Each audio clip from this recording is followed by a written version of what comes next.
ये कहानी राजनीति के एक बड़े विश्वासघात की है। उस भरोसे के गला घोटने की है जिसे गंगा जल हाथ में लेकर कायम किया गया था।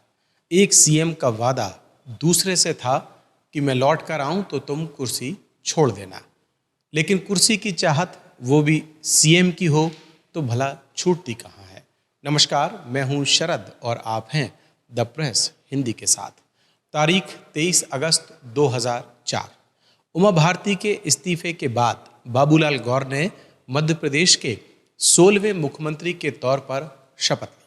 तत्कालीन राज्यपाल बलराम जाखड़ ने उन्हें पद और गोपनीयता की शपथ दिलाई। इन्हीं बलराम जाखड़ को उमा भारती सीएम का इस्तीफा सौंपकर आई थीं। हालांकि उमा भारती के इस्तीफे पर फैसला दिल्ली में हुई संसदीय बोर्ड की बैठक में पहले ही हो चुका था। भोपाल में राज्यपाल को सौंपकर उसकी औपचारिकता पूरी की गई।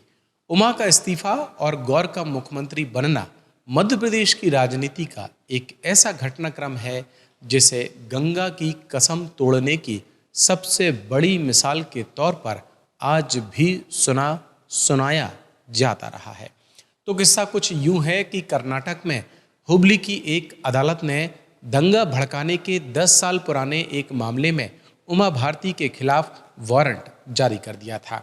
1994 में उमा के खिलाफ हत्या के प्रयास के एक मामले समेत कुल 13 मामले दायर किए गए थे। ये तब के थे जब उन्होंने हुबली के ईदगाह मैदान में राष्ट्रीय ध्वज तिरंगा फहराने के एक अभियान में भाग लिया था। ये वो मैदान था जहां पर हिंदू और मुसलमान दोनों समुदाय के लोग अपना अधिकार जताते रहे थे। ईदगाह प्रबंधन ने उस समय स्वतंत्रता दिवस पर मैदान पर राष्ट्रीय ध्वज फहराने पर रोक लगा दी, तो इसके जवाब में भारतीय जनता पार्टी ने वहां तिरंगा फहराने का ऐलान कर दिया। भाजपा के सैकड़ों कार्यकर्ता हुबली पहुंचे और इस दौरान हिंसा भड़क उठी, जिसमें कई लोग मारे भी गए। कर्फ्यू का उल्लंघन कर राष्ट्रीय झंडा फहराने के आरोप में उमा भारती पर केस हुआ और यही उनके मध्य प्रदेश के मुख्यमंत्री पद से इस्तीफे की वजह बना। जब बीजेपी संसदीय बोर्ड में यह फैसला हो गया कि उमा भारती इस्तीफा देंगी, तो सवाल था कि आखिर अगला मुख्यमंत्री कौन होगा। कहा जाता है कि उमा भारती एक ऐसा नाम सीएम की कुर्सी पर बैठाना चाहती थीं कि जिसे जब वो कहें उनके लिए कुर्सी छोड़ दे। उस वक्त नए मुख्यमंत्री की रेस में कैलाश जोशी, शिवराज सिंह चौहान और सुमित्रा महाजन के नाम अटकलों की रेस में दौड़ रहे थे, लेकिन मोहर बाबूलाल गौर के नाम पर ही लगी। तब के मध्य प्रदेश बीजेपी प्रभारी अरुण जेटली, मध्य प्रदेश भाजपा अध्यक्ष कैलाश जोशी और पार्टी महासचिव शिवराज सिंह चौहान को भोपाल भेजा गया और बीजेपी मुख्यालय में विधायक दल की बैठक हुई। वो दिन सोमवार था और बैठक में गौर का राज था। कहा जाता है कि जब गौर को मुख्यमंत्री बनाया जा रहा था तो उमा भारती ने उनसे सीएम हाउस के मंदिर में गंगा जल हाथ में लेकर कसम दिलवाई थी कि जब उन्हें कोर्ट से राहत मिल जाएगी और वापस आएंगी तो गौर मुख्यमंत्री की कुर्सी छोड़ देंगे।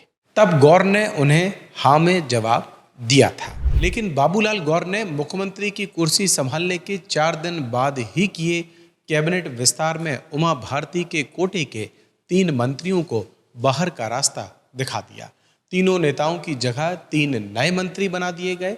बाबूलाल गौर ने अपने करीबी उमाशंकर गुप्ता को मंत्री बनाया, जबकि 2 और नाम रामपाल सिंह और अंतर सिंह आर भी मंत्री बनाए गए। कुछ महीनों बाद जब उमा भारती को तिरंगे के अपमान के केस में राहत मिली तो फिर उनकी मुख्यमंत्री पद के लिए दावेदारी बढ़ गई।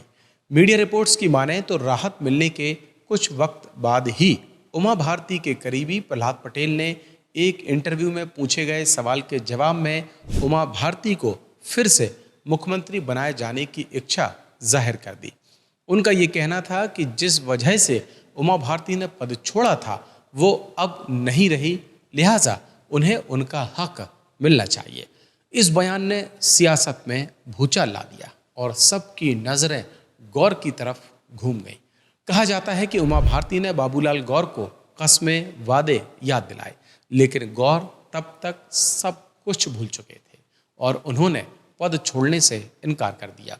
इस खबर ने दिल्ली को भी सख्ते में डाल दिया। बीजेपी के शीर्ष नेतृत्व ने तब प्रमोद महाजन और अरुण जेटली को मामला शांत कराने भोपाल भेजा। बीजेपी में फिर विधायकों की बैठक हुई, लेकिन उसमें उमा को फिर से मुख्यमंत्री पद देने से साफ इनकार कर दिया गया। तमतमाई उमा भारती बीजेपी मुख्यालय से आग बबूला होकर बाहर निकली। ये भी कहा गया कि पार्टी का रुख देखकर उमा के करीबी विधायकों के भी रुख बदल गए और उमा भारती जब बैठक से बाहर निकली तो उनके साथ बैठक छोड़कर बाहर निकलने वाले चेहरे उंगलियों पर गिने जा सकने भर ही थे। उमा भारती मन महसूस कर रह गईं।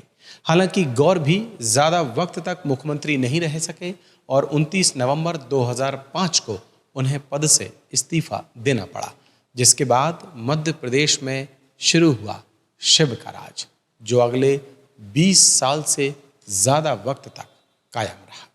हमारी ये स्टोरी आपको कैसी लगी, आप चाहें तो हमें कमेंट करके बता सकते हैं। और अगर अभी तक आपने द प्रेस हिंदी को लाइक और सब्सक्राइब नहीं किया है तो अभी करें और मुझे दें इजाज़त। नमस्कार।